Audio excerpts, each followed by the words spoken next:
This is the 5th hour crash course test, due Thursday, May 7th at the beginning of the hour.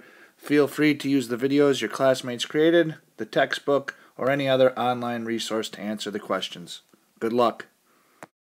Question number 1. Explain the conditions that allowed fascist leaders to take control. Question number 2. What was the League of Nations' response to the actions of Hitler, Mussolini, and Tojo? You might need to go outside the book to answer that question. Hi, I'm Dylan Conway, and this is Kerrang, where everything is real. Everybody knows about Hitler, so how did he rise to power? Hitler was the second in command of the Führung and Central Party, governed by President Paul von Hindenburg. It soon became the second largest party in parliament, which resulted in the Holocaust, leaving 6.5 million Jew casualties. It's a lot. I think my work's finished here. A dictator is a ruler with total power over a country, typically one who's obtained power by force. Dictatorship! I'm actually wondering, how did a man with such a ridiculous mustache and an even more ridiculous philosophy rise to power? Well, during the 1930s, Germany's economy was at an all-time low because of reparations that they had to pay for the First World War. 5 million marks wasn't even worth a penny back then. Hitler took advantage of that and used his public speaking skills and his autobiography, Mein Kampf, My Struggle, to win support from the masses. In 1932, Hitler decided to run against a man named Hindenburg in presidential elections. Hitler was very popular, but he lost. However, Hitler was picked by Hindenburg to run chancellor of the NSDAP. On the day of Potsdam, as it's known in history, the Center Party, the third largest party in the Reichstag, decided that they would support the Enabling Act, which allowed Hitler to become a legal dictator. Wow, that's shocking. I feel like I've just been hit in the face with a sandwich. Well then. Totalitarianism is a political system in which the state holds total authority over the society and seeks to control all aspects of public and private life whenever possible. Totalitarianism. During this era, bitter strikes in Italy were halting the economy. Workers were striking because of inflation and unemployment. A man named Mussolini, something Italian, Mussolini, bam, played on people's fear of economic collapse and communism. In 1921, the Fascist Party formed. Fascism is when they value the state over the rights of individuals. Nationalism was a big part of the Fascist Party, and they put the state's rights over the people. Power must be held by a strong leader and a very small group of devoted members, so it's a lot like a cult. Or high school. On October 22nd, Mussolini and his followers marched in black on Rome. They then became known as Black Shirts. Officials, armies, and law enforcement officers sided with them, and the king appointed Mussolini the head of government. Mussolini called himself Il Duce, or the leader, and he controlled every aspect of life. He crushed the opposition and ran a totalitarian regime. They were very anti-communist and very big into militaristic. Fascism is an authoritarian and nationalistic right-wing system of government social organization. Fascism! Meanwhile, in Russia, unrest about crappy economic conditions had piled up until a revolution started. In 1922, the Soviet Union was established by the Reds, who were fighting the Whites. The Whites obviously lost, and the Reds, being communists, created a strong centralized government. Their prime economic goals were agricultural and industrial growth. They wanted to make Russia from a poor, backwards country into one of the major powers of the world, which they did. Originally, it was led by a man named Vladimir Ilyich Lenin, who died in 1924. After that, a man named Joseph Stalin took control, renowned for his majestic walrus stash and genocide. He began making 5-year plans to improve the economy and state of the country. By 1937, the Soviet Union was the world's second biggest economic power. Wow. However, Stalin would purge threats to his power, including close party members, friends, entire families, sending them to Siberia or worse. It's estimated that 8 to 13 million people were killed in these purgings. Millions more died in famines caused by Reconstruction and over-farming.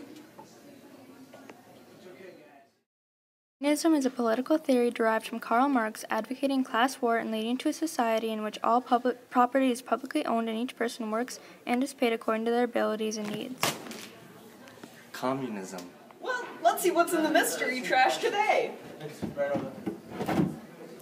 A shoe. During World War II, leather was in short supply, so many people had to resort to crimes of fashion. In 1936, a group of Spanish army officials, led by General Francisco Franco, rebelled against the Spanish government. Revolts across the country broke out in what is now known as the Spanish Civil War. Countries around the world reacted to this strongly, including 3,000 Americans who formed the Abraham Lincoln Battalion, which traveled to Spain to fight Franco because they thought Spain was the place to stop fascism. However, Germany and Italy were backing Franco and sending him weapons, tanks, fighter planes, and troops.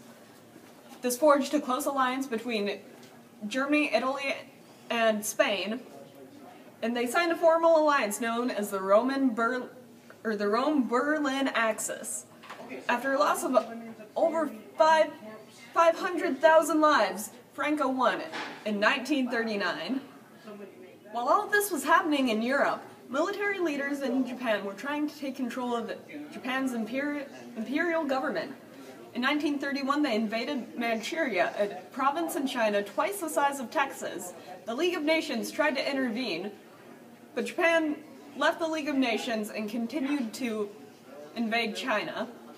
Because the Manchurian invasion was successful, military leaders gained control in Japan and another world government was under the control of dictators. How did the Nazis take over Germany? We already said that, listen! Which country had the most territory in WW2?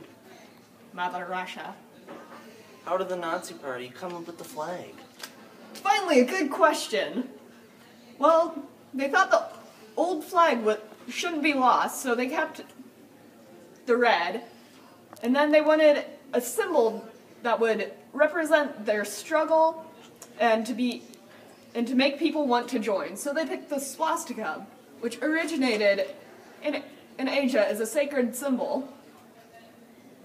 It created a definite proportion of colors, which Hitler liked, and there you have it.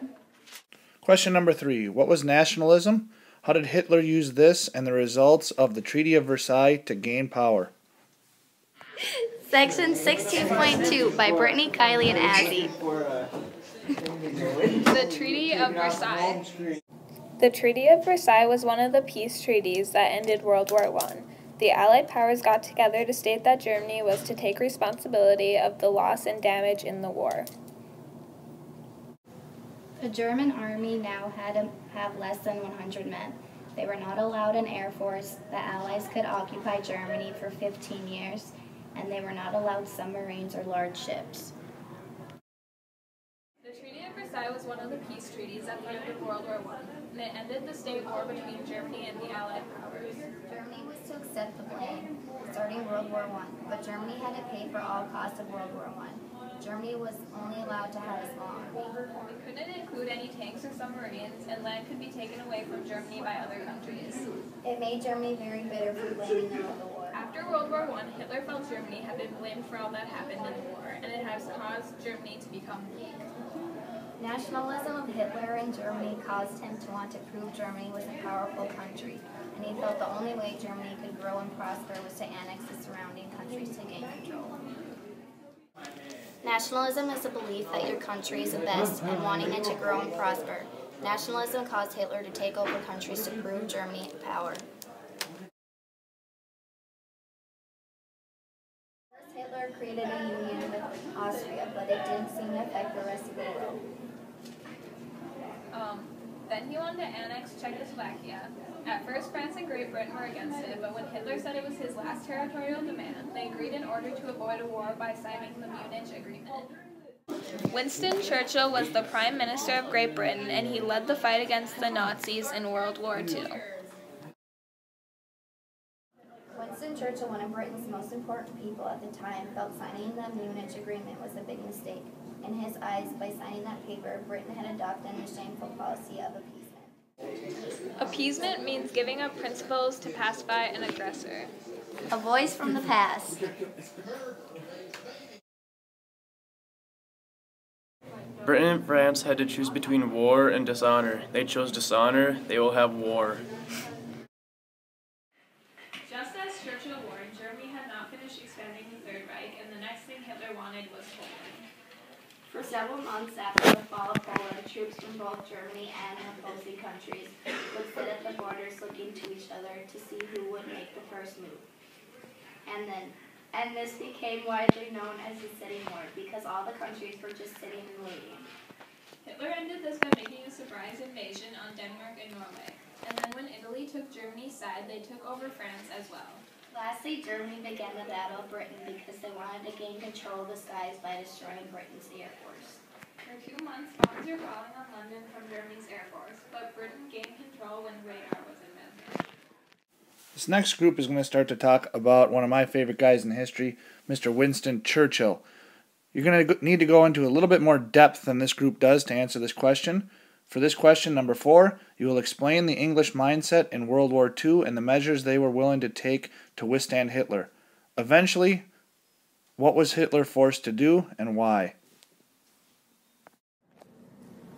Hello, I'm Joe Finde. Me and my partners, Sam Cox and Trey Bowenheimer, are doing a crash course video today. My part of the video is on Pearl Harbor, and the date was December 7th, 1941. The day Japan attacked Pearl Harbor. They dropped a ton of bombs and stuff, killed a lot of our people. 2,405 people were killed, and 1,178 people were injured. And then after that day, the president got a phone call notifying him that Pearl Harbor is under attack. He wasn't scared or anything. He was very calm and said, and he set up a meeting with Congress, and it took one vote for us to go to war with Japan and Germany and Italy.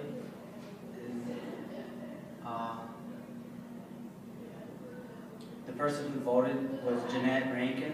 She was the one who voted against us going to war during World War I.